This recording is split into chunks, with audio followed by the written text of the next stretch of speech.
Então, uma coisa que eu estava pensando, e que tem tudo a ver com isso tudo que a gente está falando, aparentemente não tem, mas tem, que é a quantidade de podcasts que começaram a aparecer na área de história. Sim. E eu cito o caso do Projeto Querino, por exemplo, em que você tem um monte de estudos sobre famílias escravocratas lá do século XVIII, XIX, até antes aqui no Brasil, que eram famílias imensas, tinham fazendas a perder de vista ali o limite.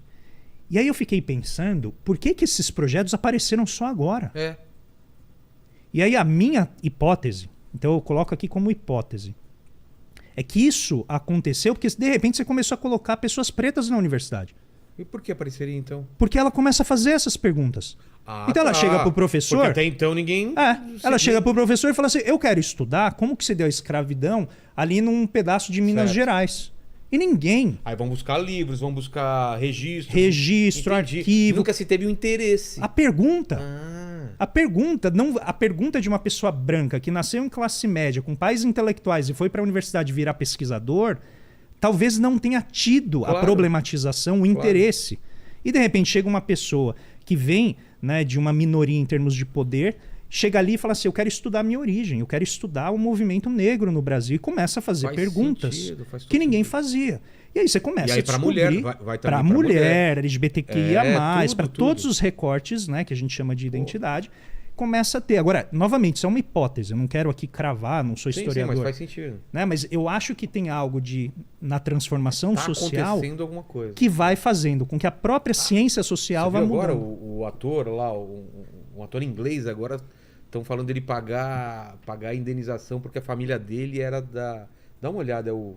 Putz, é o cara... O nome dele eu não vou saber. É o cara que fez o dragão lá no filme do Senhor dos Anéis. Sabe? O Cumberbatch. Eu não sei como fala o nome dele, mas tá rolando. Vê essa notícia aí, acabou de sair, acho que foi semana passada, da família dele, escravocrata, Nicarágua, algum lugar assim, a galera tá cobrando aí. Exato, porque você começa a olhar para a história com outros olhos, né? Com outras perguntas. Por exemplo, tem um livro recente que saiu que chama Casta, da Isabel Wilkerson, se eu não me engano. E esse livro, assim, ele só de falar eu fico arrepiado. Porque o livro, ele faz a comparação de Estados Unidos, Alemanha nazista e Índia para comparar sistemas de casta baseados em um sistema de identificação de cor de pele. Então ele fala, o sistema mais grotesco e cruel que pode existir é você classificar pessoas de acordo com o seu valor social por algo que é visível, que é o tom de pele. Você identifica na hora, não precisa marcar, não precisa fazer nada, você identifica. E aí, uma parte chocante desse livro é que ela vai nos arquivos... Você viu só? E aí? É o seguinte, ó, ele é descendente de uma família que fez fortuna com uma plantação de açúcar movida por 250 escravos na ilha de Barbados, no Caribe.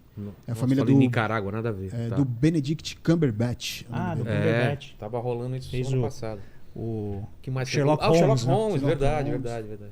Então, e aí ela descobre que quando eles estavam desenvolvendo a solução final dos judeus na Alemanha nazista, eles foram tentar entender o regime escravocrata norte-americano. Aí eles vão lendo, é chocante isso. Vilela, é chocante. Eu falo assim, eu fico chocado. Porque os nazistas falaram assim, a gente não pode fazer isso aqui na Alemanha. Os nazistas errado. Eles leem aquilo. Isso aqui saiu até em matéria da Piauí. A Piauí publicou um pedaço do livro. Esse é um livro, chama Casta, da Isabel Wilkerson. E ele fala assim, os nazistas olharam aquilo e falaram assim, não, a gente não pode fazer isso aqui na Alemanha. E aí eles perguntaram, como é que o maior país da economia mundial consegue produzir algo dessa maneira e não gerar uma reação internacional que coibisse ou interferisse nesse processo? Porque eles acharam demais. Então eu falo isso porque a gente desenvolveu ao longo do tempo esquemas de dominação dentro do país que não tem necessariamente a ver com o recorte, né, ideológico, tem a ver com a busca do lucro. Claro.